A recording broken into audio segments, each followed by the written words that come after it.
ரவி மோகன் தான் இந்த திரைப்படத்தினுடைய வில்லன் கதாபாத்திரம்.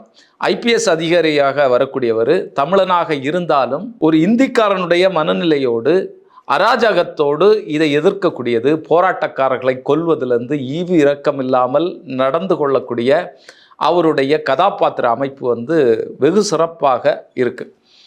இன்னும் சொல்லப்போனால் பல்வேறு காட்சிகளை நம்ம சொல்லலாம். பல்வேறு நடிகர்கள் இதில் சிறப்பாக நடிச்சிருக்கிறாங்க. குரு சோமசுந்தரம் அவர்கள் ஒரே ஒரு காட்சியில் தான் வராங்க. அதாவது இந்த இந்திக்கு எதிரான இந்த போராட்டங்களை நோட்டீஸ் அடித்து பிரச்சாரம் பண்ணக்கூடிய இந்த வேலைகள் நடக்கு. இதில் ஒரு ப்ரெஸ்ஸில் வேலை பார்க்கக்கூடிய ஒரு நபர், பிரிண்டிங் ப்ரெஸ்ஸில் இருக்கக்கூடிய ஒரு நபர், அவரை ரவி மோகன் பிடிக்கிறாரு. பிடிக்கும்போது அவருடைய உடல் மொழி, முகம், இதெல்லாமே ரொம்ப பிரமாதம். இப்படி பல்வேறு நபர்கள் இதில் அற்புதமாக தங்களுடைய நடிப்பை தந்திருக்கிறாங்க. அது மாதிரி அதர்வா வெகு சிறப்பாக நடிச்சிருக்கிறாரு.